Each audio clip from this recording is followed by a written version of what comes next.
이걸 한마디 말하면 AI 거품이라는 표현은 저는 맞지는 않는 것 같아요. 문제는 AI와 연관된 기업들은 굉장히 다양한 기업들이 있잖아요. 네. 그 중에는 데이터 센터를 짓는 과정에 돈을 벌어야 되는 하드웨어 기업들이 있고, 네. 그 다음에 그게 완성이 되면 그 다음부터 돈을 벌어야 되는 클라우드 업체나 빅테크 기업들이 있는데, 그렇죠. 이 기업들의 이제 수익들은 서로 사이클이 다를 수밖에 없는 거죠. 그래서 하드웨어에서 이제부터는 본격적인 주체가 되는 거는 이제 소프트웨어 기업들이 되는 거고, 이제 여지껏 돈을 썼던 전주들이 이제 돈을 벌어야 되는 시기가 네. 2027년부터라고 생각이 돼서, 예. 과연 엔비디아 칩이 많이 필요할까? 많이 팔릴까라고 생각해 보면 이제는 그렇지는 않을 수밖에 없는 상황이 되는 거죠. 네. 그래서 그때부터는 AI에 대한 돈을 버는 주체가 하드웨어 기업에서 이제 그걸 운영하는 기업으로 옮겨간다라는 얘기인 거지. 네. 이걸 이제 버블이라고 얘기하는 조금 좀 다른 뉘앙스라는 그쵸. 거죠. 예, 심층 인터뷰 시작하겠습니다. 안녕하십니까, 김영롱입니다. 다소 마음이 좀 무거운 주말을 시작하게 될 것 같습니다. 증시에 대한 연이은 급락 때문에 고민 많으실 텐데요.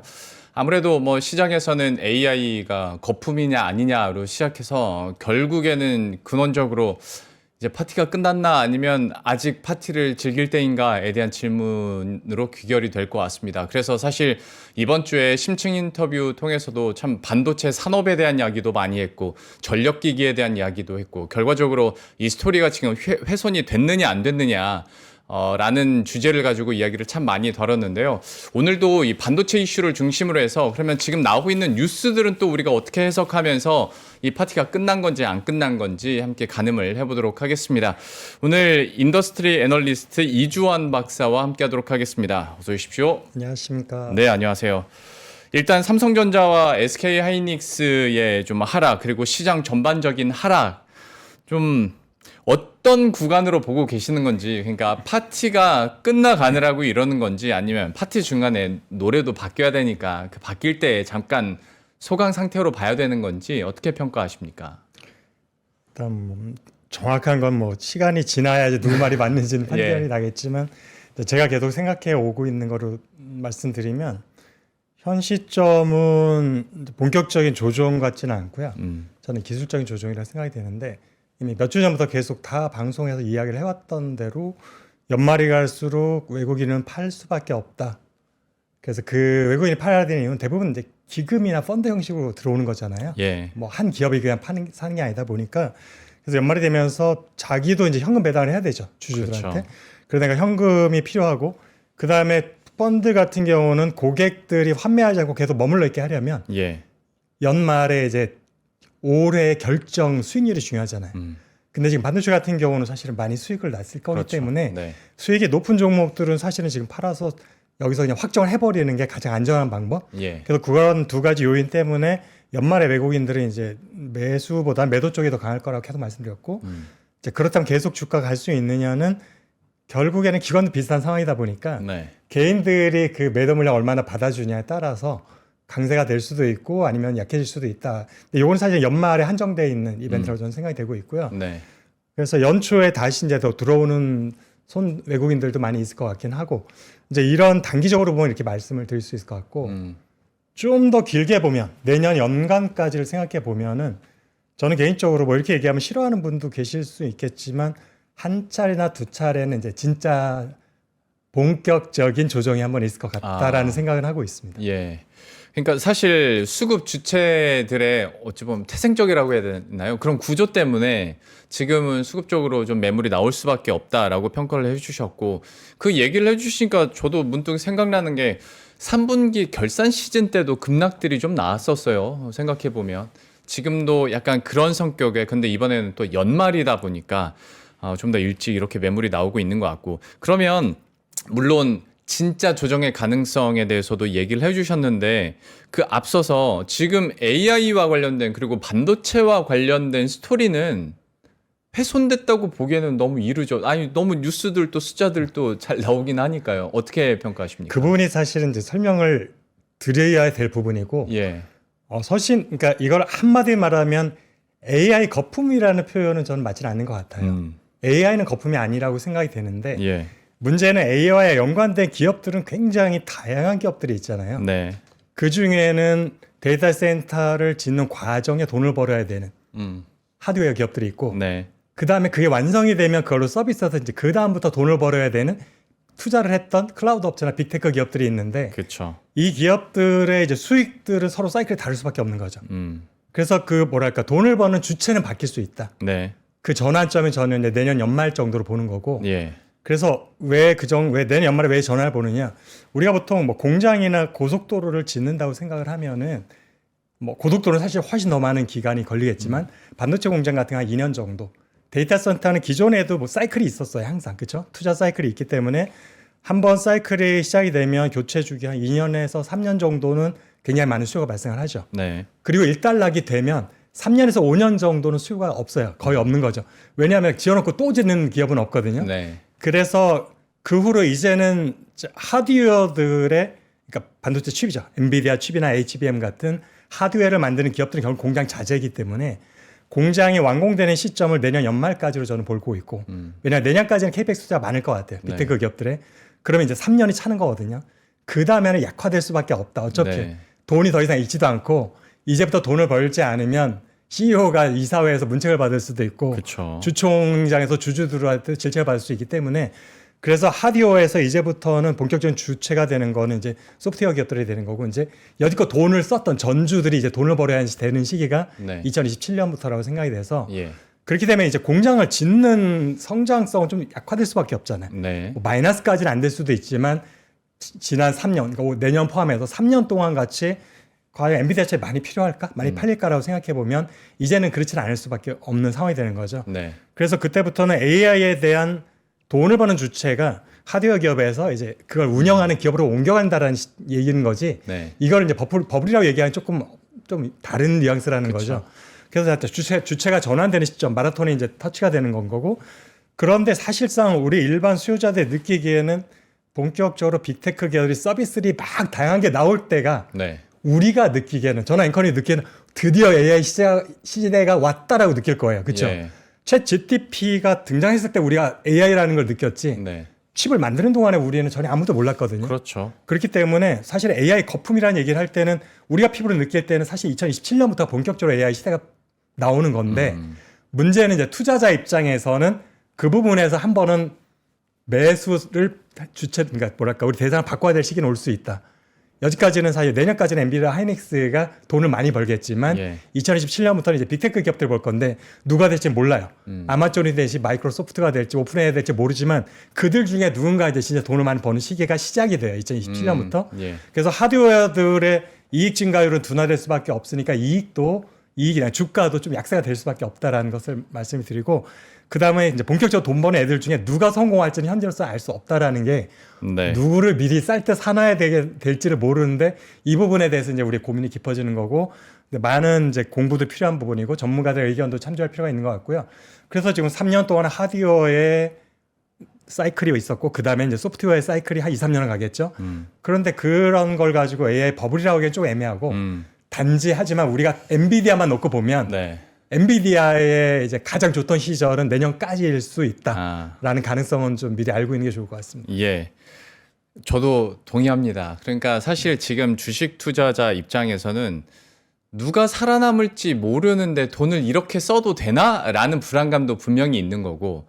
근데 지금 나오는 불안감들이 처음 나온 건 아니거든요. 사실 작년에도 야, 언제까지 투자만 할래? 수익 안 가져갈 거야? 라는 이유로 좀 조정을 받았던 시기가 있었고 그 걱정이 올해는 조금 더 구체화된 것인데 그러면 스토리 자체는 훼손이 되지 않았는데 그 다음 스텝에서 두각을 나타낼 기업은 어디가 있고 또 엔비디아는 그러면 2027년 전까지 어떻게 될 것인가를 가늠하기 위해서 지금 나오고 있는 뉴스들을 하나하나 짚어보면서 좀 이 사안들에 대해서 한번 여쭤보겠습니다. 일단 트럼프 행정부 같은 경우에는 엔비디아에게 여전히 좀 압박을 가하고 있는 것 중에 하나가 그 저사양, 그러니까 중국을 수출하기 위해서 만든 저사양 AI 칩도 수출 못하게 하겠다. 근데 젠슨왕 입장에서는 이거 반도체 수출을 허용을 해줘야 전 세계가 미국 기술에 의존하게 된다. 그 논리도 사실 이해는 가거든요. 이 사안에 대해서 박사님께서는 좀 어떻게 평가하십니까? 기업과 정치인의 입장은 다를 수밖에 없다라는 걸 우리는 명확히 이해하셔야 되고요. 대통령이라는 입장은 한 나라의 중장기적인 경쟁력을 생각을 하는 거고 그러기 위해서는 뭔가 중국에 대해서는 늘 불안감을 갖고 있잖아요. 네. 물론 지금 미국이 모든 면에서 앞서 있긴 하지만 얘네들이 그냥 풀어주면 빠르게 쫓아올 수 있다는 불안감이 늘 있는 거고 그 딥시크로 한번 충격을 또 한번 충격 받았었잖아요. 받았었죠. 네. 그리고 사실에서 하드웨어가 됐던 소프트웨어가 됐던 중국의 추격 속도를 좀 늦춰줘야 된다라는 게 대통령 혼자만은 아니에요. 네. 뭐 민주당 공화당 할 것이 국회의원들도 다 비슷한 의원들도 그런 느낌을 갖고 있어서 그런 법들이 통과가 되는 거거든요. 그런 면에 있어서는 트럼프 지지 안 한 분들도 그냥 찬성표를 던진단 말이에요. 예. 그런 분위기는 정치 쪽에서의 이제 분위기인 거고 기업 입장에서는 우리만 생각해도 삼성전자 너 그러면 중국과 뭐 일본에는 스마트폰 파지 마라. 뭐 우리는 우리나라 애국심을 가지고 해야 돼라고 말하면 말이 안 되잖아요. 네. 기업은 그렇게 해서는 안 되는 거기 때문에 그렇죠. 엔비디아 입장에서 그 정도 규모, 연간 200조 원 매출인 규모가 미국만 팔아가지고 어떻게 먹고 살 수가 그렇죠. 있습니까? 당연히 전 세계를 대상으로 영업을 해야 되는 입장인데 중국이라는 기업이 사실은 인구가 많다 보니까 인구만 많은 게 아니라 기업도 굉장히 많잖아요. 네. 특히 엔비디아의 칩을 갖고 싶어하는 기업들이 정말 많잖아요, 중국에. 예. 근데 그런 기업들이 정말 수요가 너무 넘치는데 이거를 팔지 못한다라는 거는 비즈니스라는 입장에서는 정말 아주 정말 중요한 기회를 놓치는 상황이고 사실은 이런 데서 중국 시장 아예 포기한다라는 거는 엔비디아의 매출이나 영업이익 입장을 보더라도 상당히 손실이 발생할 수 있는. 그리고 더 중요한 거는 이런 것들이 중국의 자체 HBM과 AI 칩을 개발하게 되는 트리거가 돼가지고 점점 그쵸. 빨라지고 있잖아요. 네. 그래서 이런 것들이 나중에 성능이 점점 높아지면 아직은 갭이 크지만 갭이 점점 축소되면 나중에는 백악관에서도 너네 중국에 팔아도 좋아라고 했을 때 더 이상 이제 엔비디아 칩 굳이 필요 없어가 돼버리면 그 시장은 이제 포기해야 되는 상황이 되는 거죠. 예. 한국 기업들이 사실은 배터리 같은 경우도 중국 시장에서 한번 밀려났잖아요. 네. 정치적 이유로 다시 들어가려니까 쉽지가 않잖아요. 그렇죠. 시장 점유율이 이미 다 없어요. 중국 기업들이 차지해버렸긴 이런 것들이 우려되기 때문에 젠스랑 입장에서는 지금 그런 완전 단절되지 않도록 하기 위해서 정치권이 계속 때로는 강한 메시지라고 때로는 다른 카드를 내면서 유화적인 메시지를 하면서 또 중국 사람들도 많이 만들자. 네. 정치권도 많이 만든 상무국장도 만나면서 그다음 기업들도 만나면서 계속 협력 분위기를 유지하려고 하는 것들. 그래서 사실은 백악관의 입장과 기업의 입장은 분명히 다를 수밖에 없고 그래서 젠슨랑 그러니까 엔비디아의 고민이 많은 것 같아요. 어떻게든지 계속 중국 시장 포기할 수는 없는 상황에서 어떻게 하면 정치권하고 타협점을 만들 수 있을까. 그래서 저사양 칩이라는 걸 지금 묘수로 만들었던 거거든요. 그렇죠. H20이. 근데 이제는 중국에서 더 고자세가 돼버렸어요. 우리 그 정도 칩은 필요 없고 줄려면 블랙에를 주든지 네. 아니면 그냥 우리 거 쓸래. 너네 그다음에 말도 안 되는 이유를 댔죠. 뭐 보안 어쩌고 저쩌고. 예. 이건 사실은 뭐 핑계인 뿐이고. 그러니까 엔비디아 입장에서 더 고사양을 줘야지 중국 기업들이 살 텐데 그거는 백악관에서 지금 계속 브레이크를 걸고 있는 상황. 심지어는 최근에는 뭐 중국뿐만 아니라 아예 미국 반대로 안 된다라는 얘기 뉘앙스까지 했잖아요. 에어포스원에서. 이게 진짜인지 아니면 정말 중국을 압박하기 위한 하나의 그냥 레토릭인지는 모르겠어요. 좀 더 시간이 지나봐야 되겠지만 아직까지 백악관 좀 강경한 입장이라서 중국에 대해서는 이런 부분에 대해서 엔비디아의 고민은 좀 계속될 것 같습니다. 그 리뷰를 한번 해야 될 것 같은 게 언더스탠딩에 나오셔서 박사님께서 중국 반도체가 미국 살릴 것이라고 그리고 그런 격이라고도 얘기를 하셨다고 하고 또 중국 반도체 기업들의 그러면 그 스탠스에 대해서도 얘기를 해주셨으니까 지금 중국 내부의 분위기는 그러면 좀 어떤 겁니까? 중국이 본격적으로 반도체에 대해서 이제 국산을 하겠다라고 의지를 표명한 게 2014년 6월이고요. 예. 그때 법률을 만들고 거기에서 10년 동안 약 한화로 하면 지금 환율로 하면은 원화가 약세여서 한 190조 원 정도가 돼요.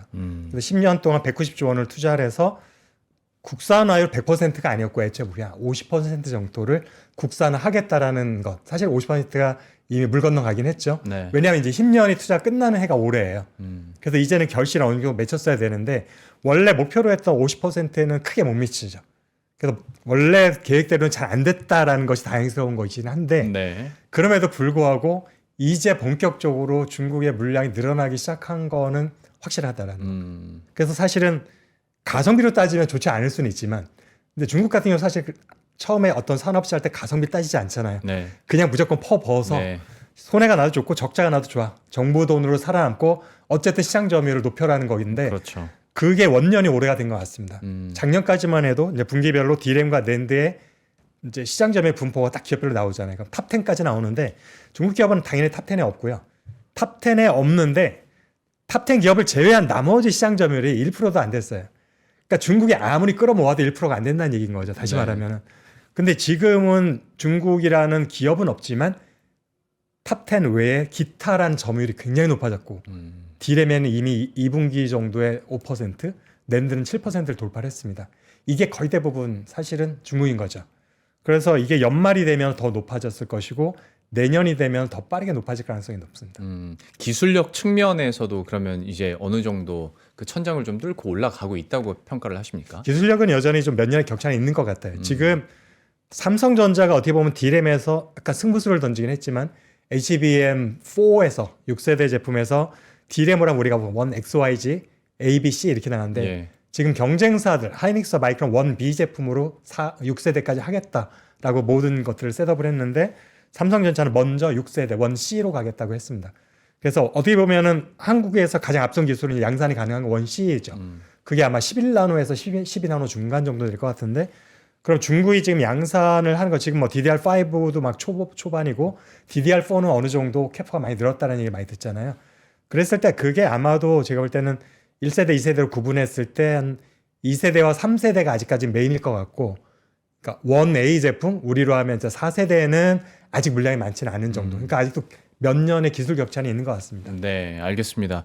근데 어쨌거나 그 속도 자체는 굉장히 빠르고 내수로 어느 정도 버티면서 엄청나게 빠른 기술 개발을 할 수 있는 나라가 또 중국이기 때문에 이제 미국 정부 측에서는 계속 견제를 하려고 하는 것 같고 이거는 어느 정도 투자자들 사이에서도 이제 이해도 되고 오해도 풀린 사안이긴 한데 얘기 나온 김에 하나 더 질문을 드려보자면 트럼프가 어떤 칩 수출에 대해서 좀 부정적으로 얘기를 하다 보니까 우리한테 주기로 했던 26만 장 어떻게 되는 거지? 그 걱정이 일반인들도 걱정을 많이 하시더라고요. 이 AI 뉴스가- 상관없는 분들이. 그러니까 앞뒤로 사실 그 주체는 대상은 중국이었는데 그걸 떼고 그 부분만 보면 꼭 우리나라도 못 받는 거 아니야라는 것처럼 이제 걱정을 하시는 분들이 있더라고요. 여기에 대해서도 잠깐 설명을 해주시죠.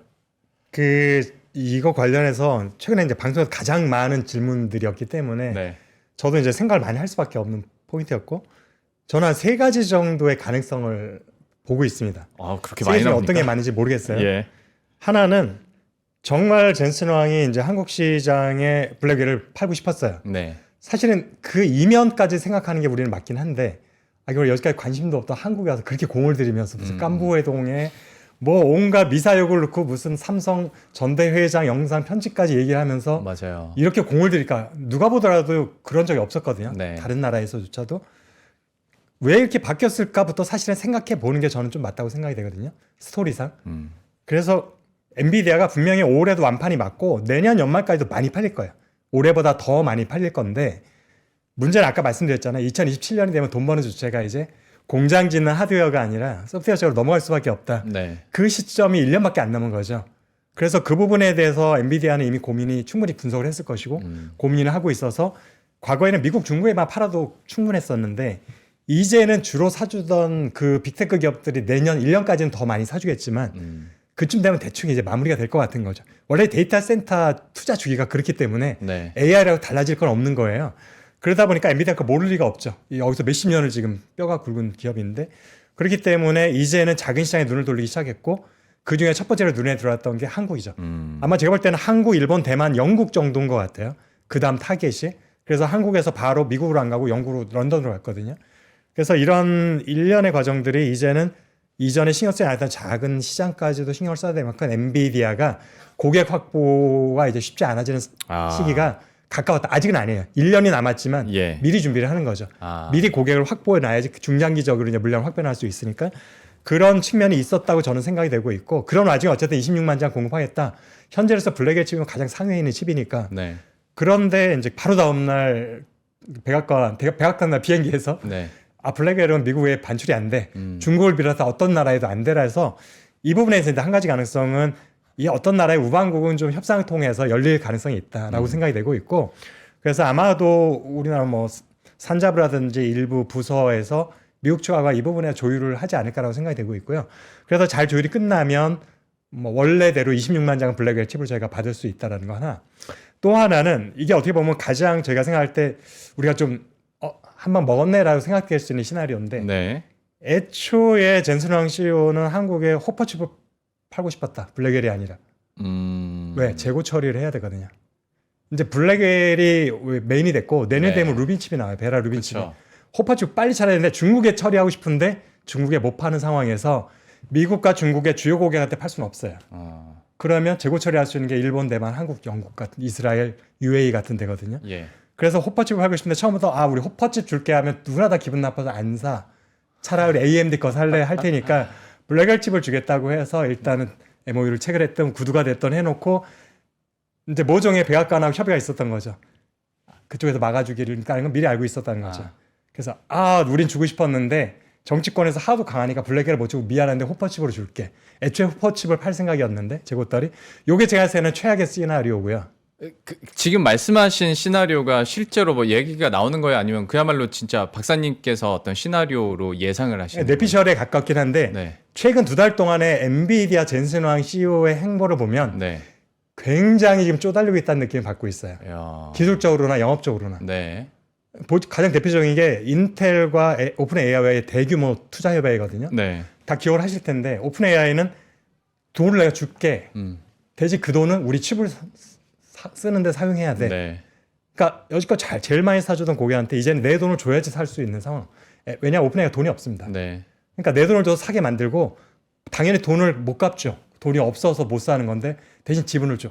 그렇죠. 그래서 어떻게 보면 지분을 확보하기 위한 이런 묘수다고 생각할 수도 있지만 이제는 내 돈을 써야지만 고객들이 물건을 사는 상황이 돼버렸다. 그래서 사실은 지금 영업에 굉장히 공을 들이고 있다라는 게 하나 있고 그럼 기술적으로 보면 원래 연초에 젠슨 왕이 자신 있게 그랬어요. 우리가 지금 CPU를 아시다시피 우리가 블랙웰이나 호퍼칩에는 GPU 2개, CPU 하나가 들어가거든요. 왜냐하면 CPU가 2내고 GPU는 2내가 아니에요. GPU는 그냥 계산기지. 무조건 CPU가 사실은 연살다 하는 거고 GPU는 단순 계산을 해주는 건데 속도를 빠르게 해주는 거라서 무조건 CPU가 필요한 건데 AI 칩에 그 CPU를 직접 개발하겠다고 했고 개발하고 있었고 그래서 이제 인텔 의존도를 점점 낮추고 자체 개발한 칩의 비중을 높이겠다고 분명히 얘기했거든요. 네. 상반기에. 근데 불과 몇 달 뒤에 자체 개발을 포기하고 인텔한테 전적으로 맡겼잖아요. 그래서 돈까지만 줘가면서 이 얘기는 기술적으로도 나는 CPU는 안 되는구나라는 걸 이제 한계를 하나 찾은 거고 난 GPU밖에는 잘할 수 있는 게 없구나라는 걸 아는 상황. 그래서 기술적으로도 지금 쫓기고 있는 상황에서 영업에 매진해야 될 만큼 1년 후의 상황에 대해서 녹록지 않다라는 걸 알고 있는 상황. 이런 것들이 저는 맞물렸을 때 저의 뇌피셜이 그냥 상상력만이 아닌 상당한 가능성이 높은 뇌피셜이라고 저는 생각하고 있습니다. 세 번째 시나리오는 좀 뭔가 서늘해집니다. 그 이야기를 들으니까. 그러니까 단기적인 분석들은 많이 나왔죠. 엔비디아 입장에서는 삼성전자가 플레이어로 같이 참여를 해줘야 공급 측면에서도 유리한 고지를 선점할 수 있다. 그리고 지금 물량도 다 소화를 할 수 있다라는 얘기들은 나왔는데 장기적으로 봤을 때 어떤 고객사를 확보하는 차원 그리고 더 나아가서 이제는 갑과 을의 위치가 좀 바뀔 수도 있는 상황에서 그 밑작업이 아닐까에 대한 가능성까지 또 얘기를 해주셨으니까 이거는 한번 그 시나리오를 뇌리에 한번 박아두고 지금에 나오는 뉴스들이나 앞으로의 흐름들도 한번 해석을 해볼 필요가 있어 보입니다. 그리고 앞에서 잠깐 얘기를 해주셨던 구글에서 자체 AI 칩 같은 경우에 그러면 이 칩은 박사님 좀 어떻게 보고 계세요? 구글은 이미 본인들이 이제 클라우드 서비스를 하고 있는데 네. 자체 개발한 칩을 가지고 하고 있어요. 그 TPU라고 해서 텐서 프로세싱 유닛인데 TPU는 제품명이고 이제 이게 반도체 기술적으로 보면은 NPU 계열입니다. 뉴로몰픽 반도체. 우리가 국내에서 유명한 뉴로몰픽 만드는 스타트업이 있죠. 퓨리오사라고. 그러니까 퓨리오사도 지금 NPU를 지금 개발하는 회사고요.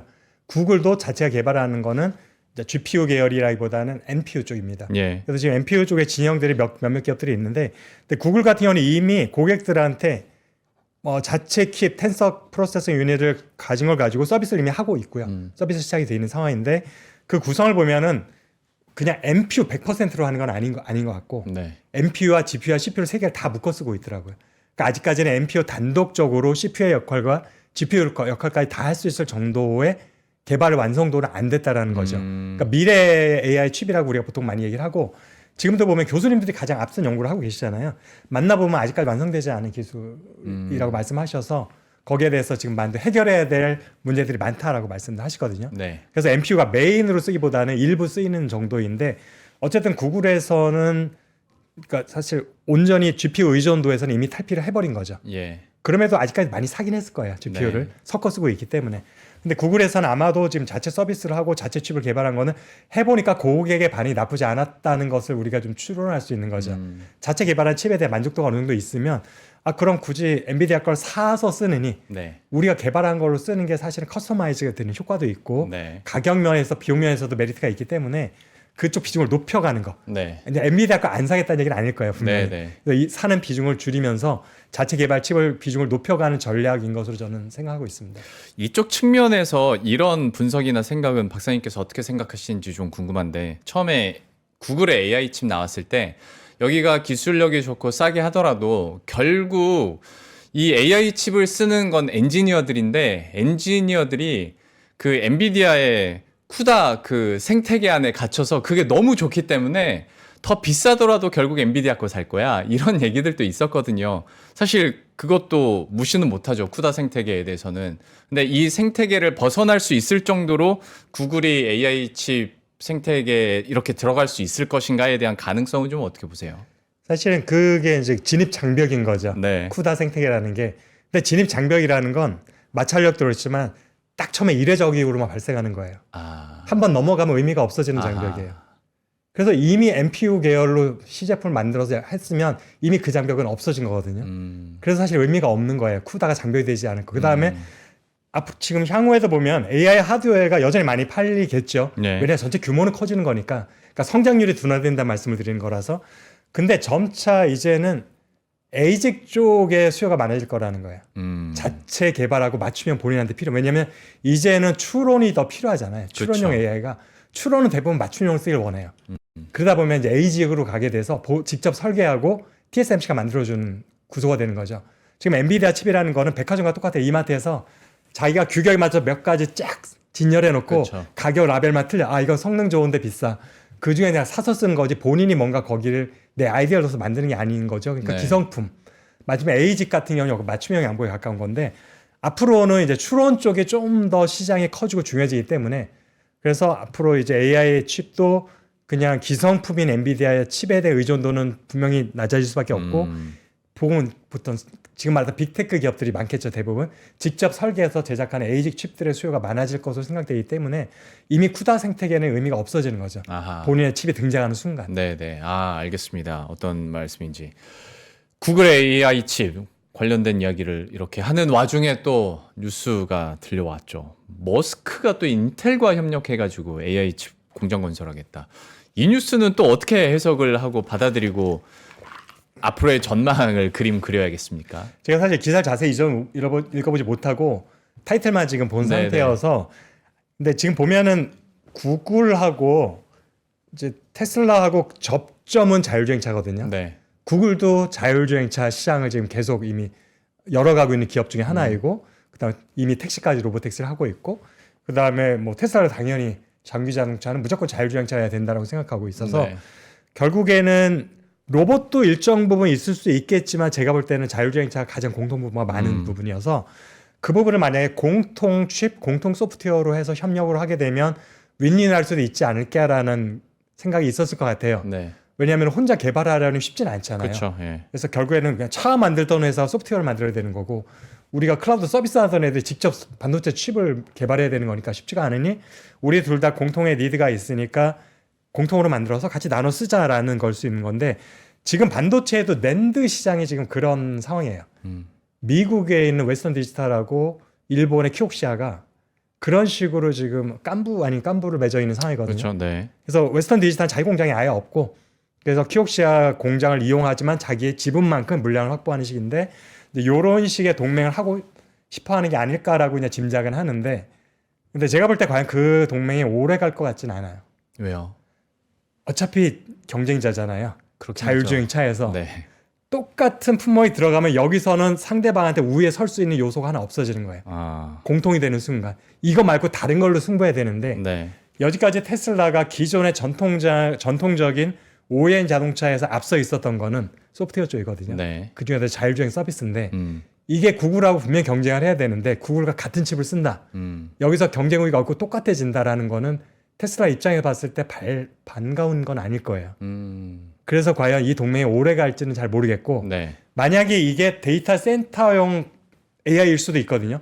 왜냐하면 그쪽도 많은 데이터 센터를 필요로 하고 있으니까. 네. 라고 했을 때는 두 기업이 합쳐서 만드는 시너지가 있을지 없을지 현재로서는 좀 예단하기는 어렵다. 아. 성공할 수도 있고 실패할 수도 있다라는 생각이 있습니다. 이 뉴스로 그 테슬라와 삼성전자와의 관계나 앞으로의 더 많은 구매 계약과 관련돼서는 걱정 안 해도 되는 겁니까? 결국에는 뭐 지금 구글은 어차피 소프트웨어 협약인 거고 네. 삼성전자는 이제 파운더리로 제조를 맡는 거라서 네. 뭐 TSMC가 엮였다라면 영향이 있겠지만 네, 네. 지금 구글하고 테슬라가 뭐 사이가 좋든 말든 그것하고 테슬라의 물량을 삼성전자 이미 맡아놓은 거를 당연히 그건 갈 거고 네. 그러니까 추가로 어떤 수주하는데 영향이 있을 거냐가 이제 궁금한 거겠죠. 네. 구글 같은 경우는 주로 TSMC한테 맡겨왔는데 테슬라가 갑자기 삼성한테 맡기기 시작한 거라서 협력해서 만드는 차세대 칩 같은 경우는 다시 TSMC로 갈 거 아니냐 이제 이런 건데 이거는 사실 어떻게 보면 똑같이 반대 논리도 가능해요. 만약에 삼성전자가 테슬라의 칩을 했는데 굉장히 잘 만들어. 네. 구글을 설득하겠죠. 야, 삼성전자 생각보다 잘해.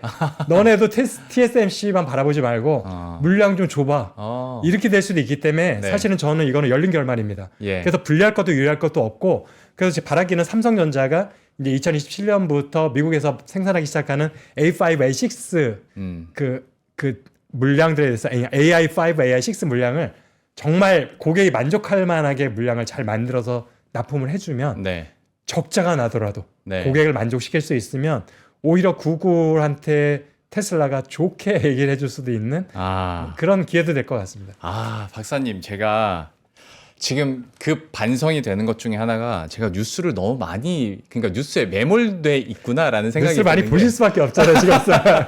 아니, 박사님께서 앞에서 그 사안에 대한 새로운 시나리오를 말할 때 사실 그게 실제로 될지 안 될지는 모르죠. 근데 모르죠. 예. 그 가능성에 대해서 생각을 해본 적이 없거든요.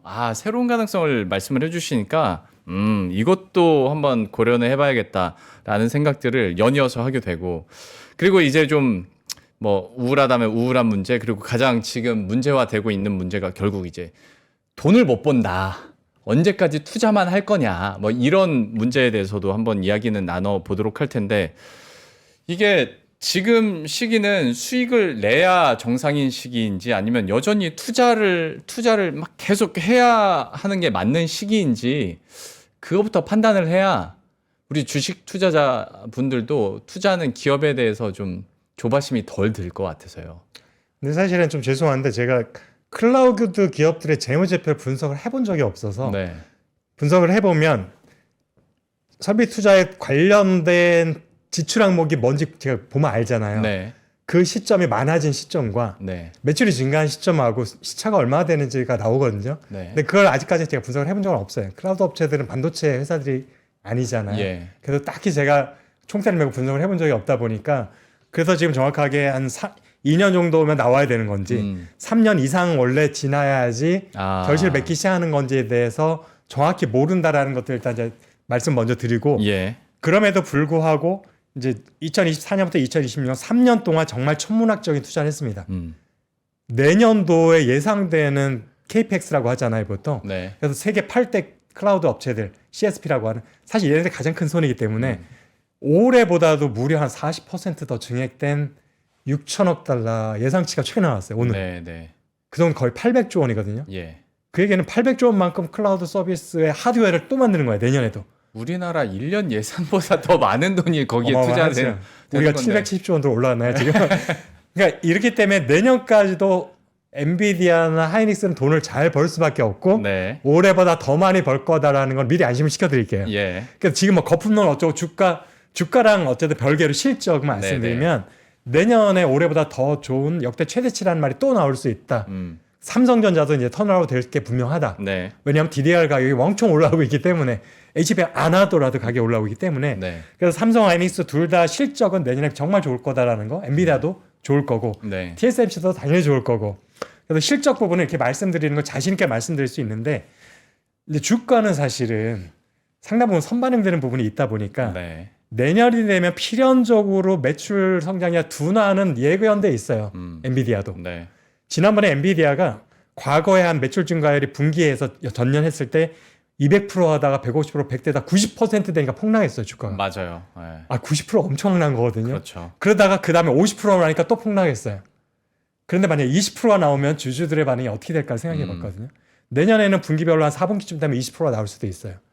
이렇게 되면 주가는 어마어마한 실적에도 불구하고 하락할 수 있다라는 참 거를 파이가 커지는 건데. 우리는 예상을 하고 있어야 되고 예. 엔비디아가 폭락하면 하이닉스, 삼성전자는 따라갈 수밖에 없는 구조입니다. 현재로서는. 네. 그다음에 지금 궁금하셨던 이제 클라우드 업체들 네.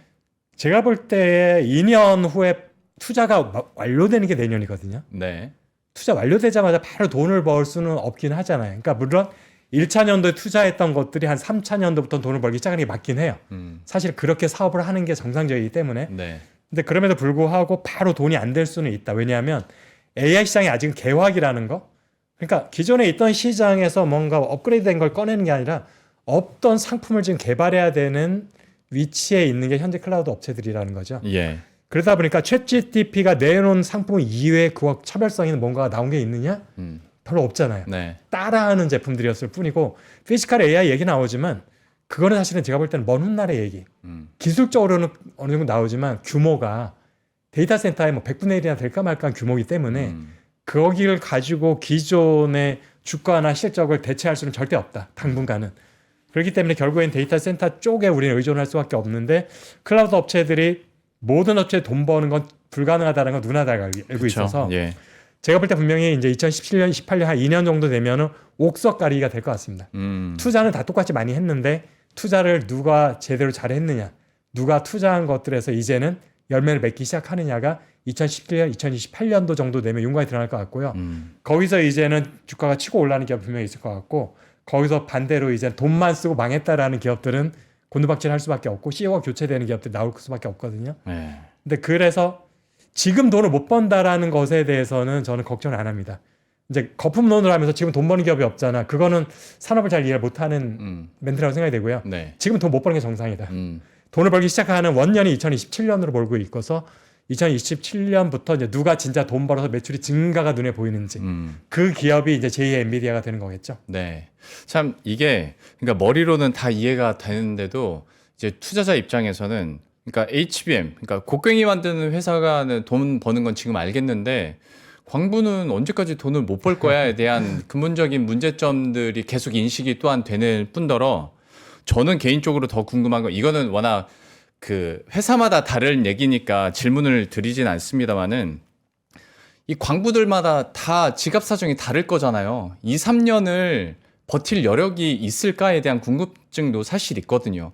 이거는 이제 개인이 어디에 투자하느냐에 따라서 여러분들이 재무제표를 한번 뜯어봐야 될 일이기도 한데 거기에 대한 걱정도 있긴 합니다. 이거는 뭐 어떻게 얼마나 버틸 수 있는지는 살펴봐야겠는데 이건 워낙 말씀드린 것처럼 기업마다 다른 얘기니까 좀 다른 쪽으로 얘기를 해보자면 광부가 계속 빚을 내면서 어쨌거나 곡괭이질을 하지 않습니까? 근데 여력이 안 되다 보니까 대출을 받았는데 이것도 힘들어질 것 같으니 야 우리가 꼭 필요한 일을 하고 있으니 정부 니네가 이 대출 보증 좀 해줘 라는 거에 대해서 미국에선 실제로 이런 이야기들이 막 대놓고 나오거든요.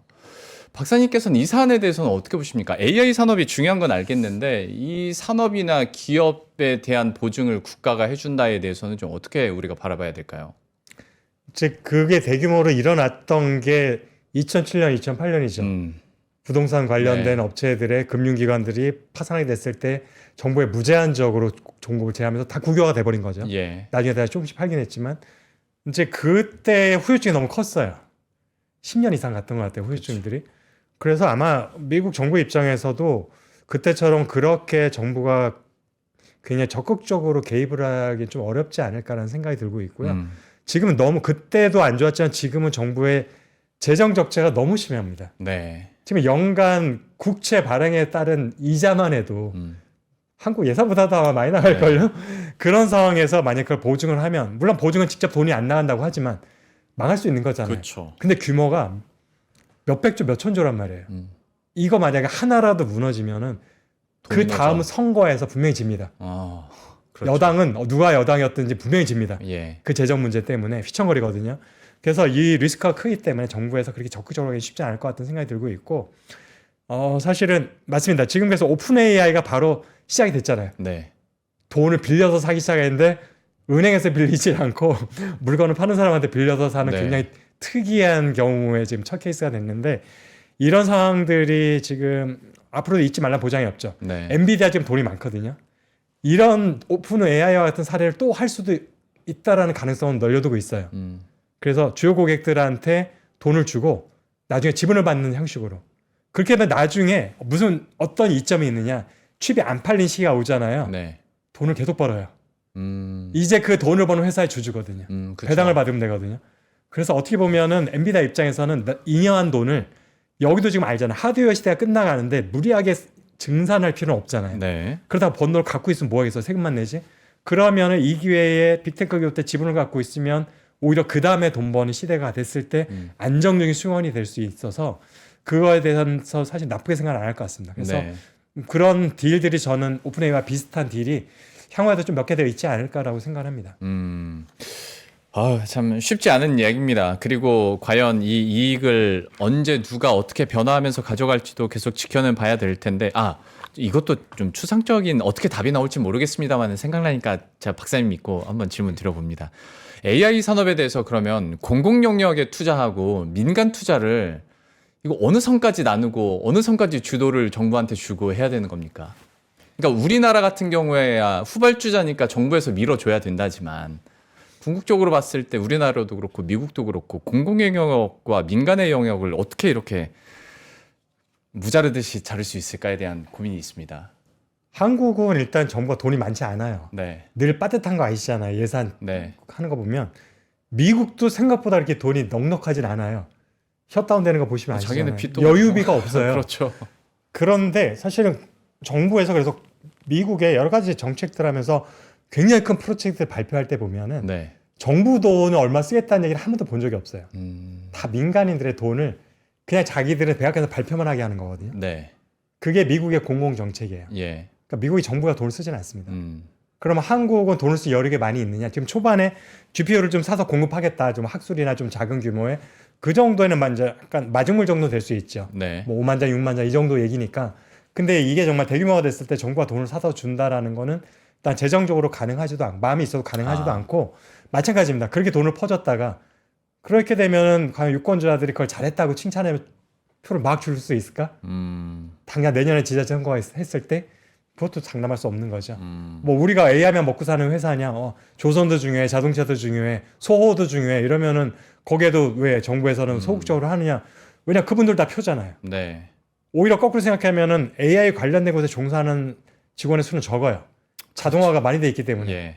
오히려 사실은 인력이 대부분 많이 투여했던 건설 현장, 생산 쪽에가 더 많은 표를 갖고 있기 때문에 정부의 정책들이 이렇게 AI 위주로 갈 수만 없다라는 거. 그래서 공공의 영역의 역할이라는 것은 한국이나 미국이나 다 제한될 수밖에 없습니다. 초기에 마중물 정도 해주고 제도를 통해서 도와주는 정도인 거죠. 아하. 뭔가 제도를 약간 샌드박스처럼 해서 기존에 못하던 걸 좀 하게 해준다든지 예. 여러 가지 제약들 풀어주고 그다음 반도체 같은 경우는 인프라 구축 단계에서 전력이나 용수 같은 거 지금 반도체법 곧 통과될 것 같은 거기에 이제 그런 것들 패스트 트랙으로 할 수 있는 근거를 마련하는 거잖아요.